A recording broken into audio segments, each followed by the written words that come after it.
So this is chapter 2. This is our measurement unit. It is not a very long unit, but it is one of our more important units in that this is how we're going to do math in chemistry, okay? Because we're going to report things a little bit differently, and we're going to, be doing some different kind of calculations. So this is like kind of showing you how that's going to be used. So it is important. First of all, we're going to be using the metric system in here, okay?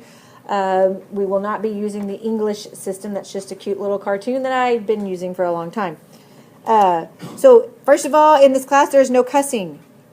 You may not use any of these 4-letter words. Okay? Inch, mile, yard, feet, acre, whatever. And never, ever, ever, ever use the F word. Not allowed. Fahrenheit. Okay? Keep it clean. We're going to be using the metric system. We will be using either Celsius or Kelvin. Okay? We'll be either using Celsius or Kelvin. Okay? So we do not use the F word in here. Okay? Also, there is no nudity in chemistry. So all of your numbers need to have units, no naked numbers. Okay? If you tell me the answer is 25, I don't know if you mean it's 25 grams, 25 degrees, 25 centimeters. You have to put a unit on there. Without a unit, the number is meaningless. Okay? Also, none of you are Harry Potter, so there's no magic numbers, meaning show me your work. And I want to be very, very clear on this, okay? And I'm going to have it recorded, so someday I can say, look, go watch that, and it's recorded. If you do not show work, you will not get credit. Even if you have the right answer, I will give you no credit for it, okay? And every year someone challenges me on that, and they turn in a paper that just has the answer, and you know how I give it back to them? A big 0 on it, okay? You must show your work. I know that you can do some of this in your head, especially when we start doing this right now, and like tomorrow or the next day when we start doing some of the simple conversions. I know that you could do that in your head. However, I am training you for what is coming. Okay? I know what's coming down the pipeline. You don't. So trust me when I say, as simple as the setup is, do it to help you practice. Okay? As much as it may not seem like it sometimes, there is a method to my madness. Okay? So that brings us to the scientific method, which you have done since what, 2nd grade maybe? So we're going to gloss over it pretty quickly. That is why you have the crossword puzzle, because it's my way of saying, do you remember the scientific method? Most of you do, so we're good to go on. But these first 2 blanks, the scientific method is the way that researchers carry out their investigations. And it is a logical approach to problem solving. Okay? And of course, here's our flow chart, ask a question, do research, hypothesis, that sort of thing. Okay?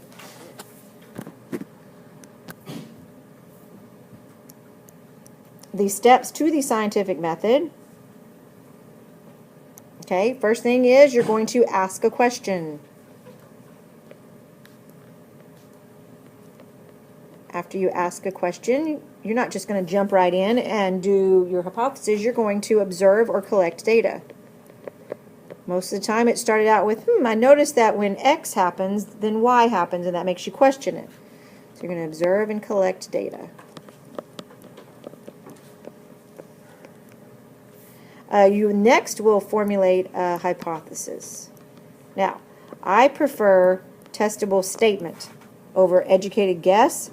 Your paper today says educated guess. I actually dislike that. Okay. The hypothesis serves as the basis for making your predictions and carrying out your further experiments. Once you have your hypothesis, then you will test your hypothesis, okay, in the form of doing your experimentation or data collecting, depending on what kind of hypothesis you have. Okay. Once you have tested your hypothesis, and it proves to be true, then you go on to the next phase. However, if you test your hypothesis and it does not prove to be true, what do you have to do? Rehypothesis or change your hypothesis and test again. Okay? And then you test as many times as you have to reformulate your hypothesis, you do so. You never change your data to match your hypothesis. You change your hypothesis and retest again. Okay? Once you have gotten to that point where you've tested it over and over and over, there's usually 1 of 2 ways it could go. It could become a... That's new. I don't know what I did. See if I can do it again. Nope, that was a fluke.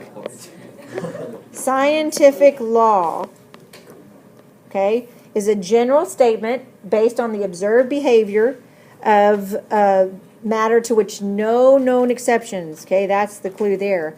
A law has no known exceptions. In chemistry, large basis of chemistry is the law of conservation of mass. It states that mass cannot be created or destroyed in an ordinary chemical reaction. That has been tested over and over and over. We will test it most likely in a lab and find it that there are no known exceptions in an ordinary chemical reaction. Okay, when we get to nuclear, that doesn't apply as much.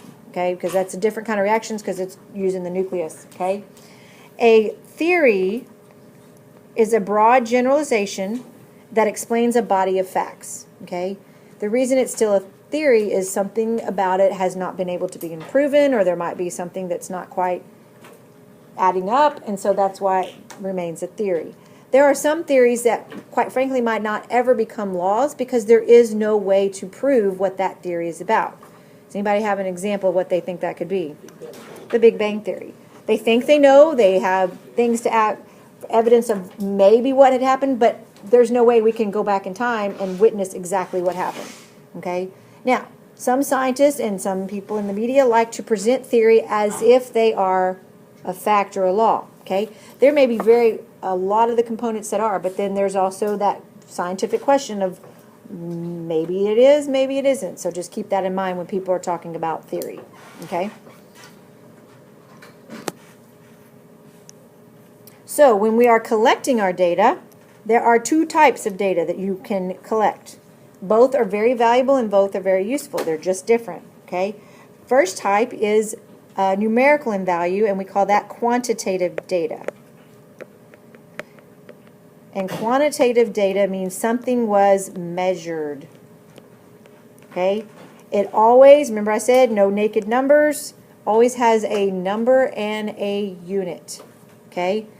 So again, if I go into the lab and I measure temperature, I don't just write down 25, I would write down 25 degrees Celsius or 25 Kelvin.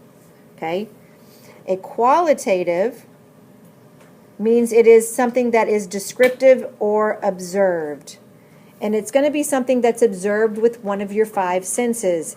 I saw the color change. Okay? I saw bubbles. I felt that it, got warmer. Okay? Those kind of things. So, for instance, if I went into the lab and I did a reaction and I felt the side of the container and it felt warmer, I would say it felt warmer. So that would indicate to me I had what kind of reaction? A chemical reaction, but I'm exothermic, endothermic. Sorry, I didn't specify. So if it got hotter, I would say it was an exothermic reaction. Okay, and I would do that based on my observation. However, if I measured it and said the reaction increased by 5 degrees Celsius, that would be a quantitative proof that it had been an exothermic reaction. Both prove it. I mean, obviously I can feel that it got warmer than room temperature, and so both would be a way to prove it. One's just qualitative, one's just quantitative. Okay? And to me these are fairly easy. Kids still kind of get them mixed up on a test, but this has that quantity kind of in it. Okay? So use your root word there.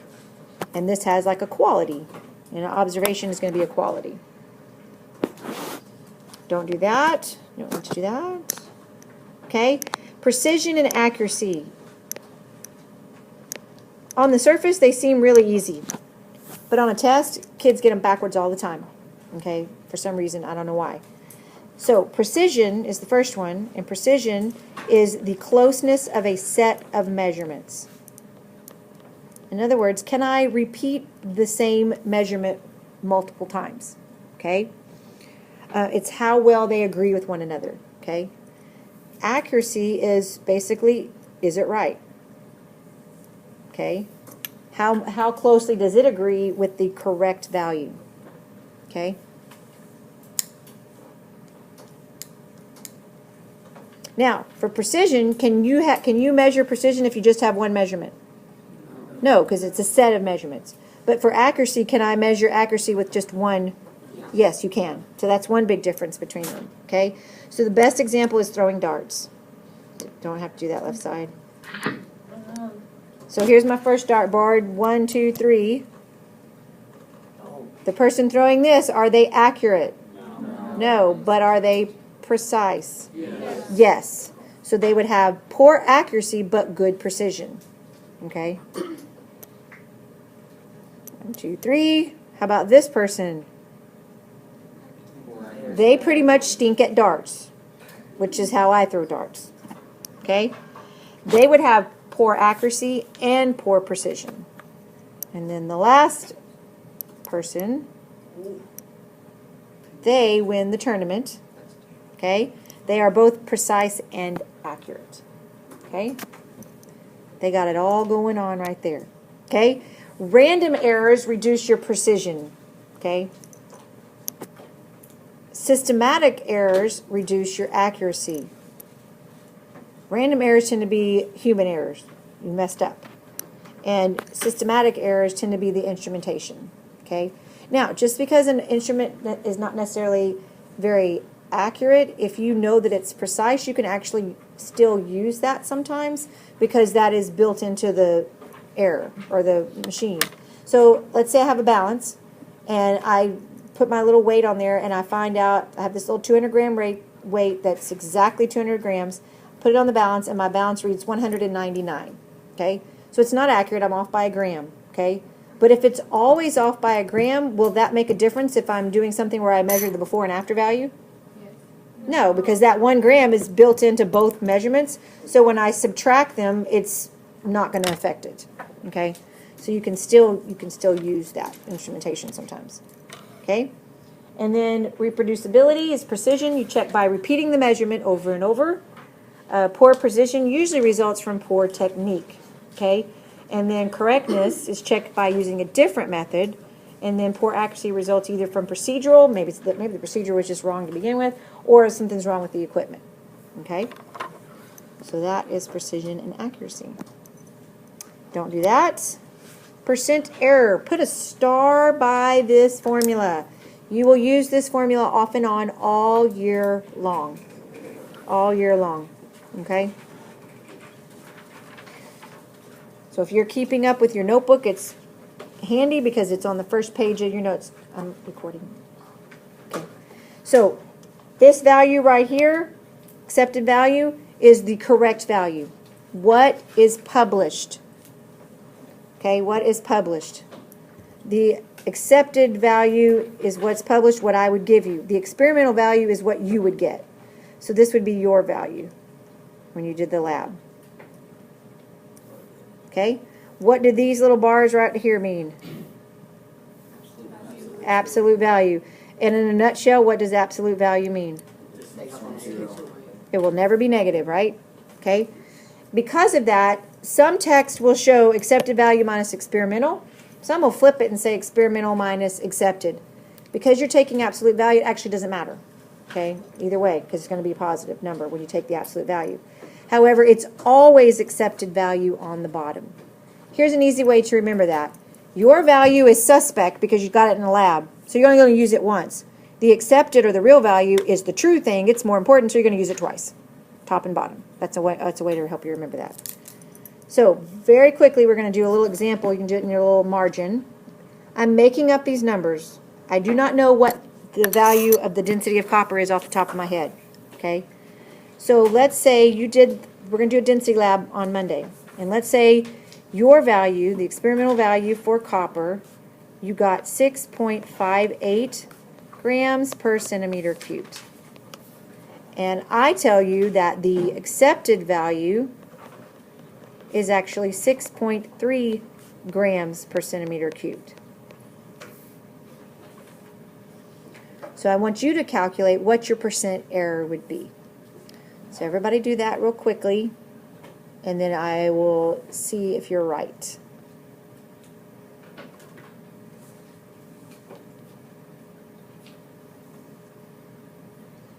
First person to get it, raise your hand.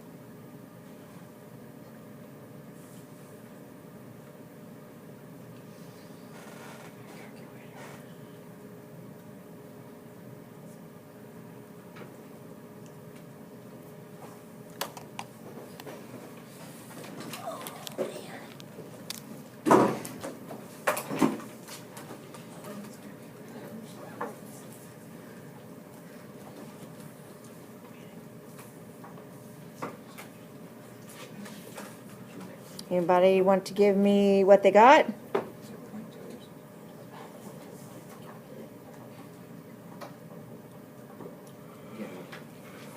Yes. 4.4. Yep, it's like 4.444%. So that is the correct percent error. Okay? So your scientific method is, if you can get it by the end of the period, great. If not, you can bring it to me tomorrow.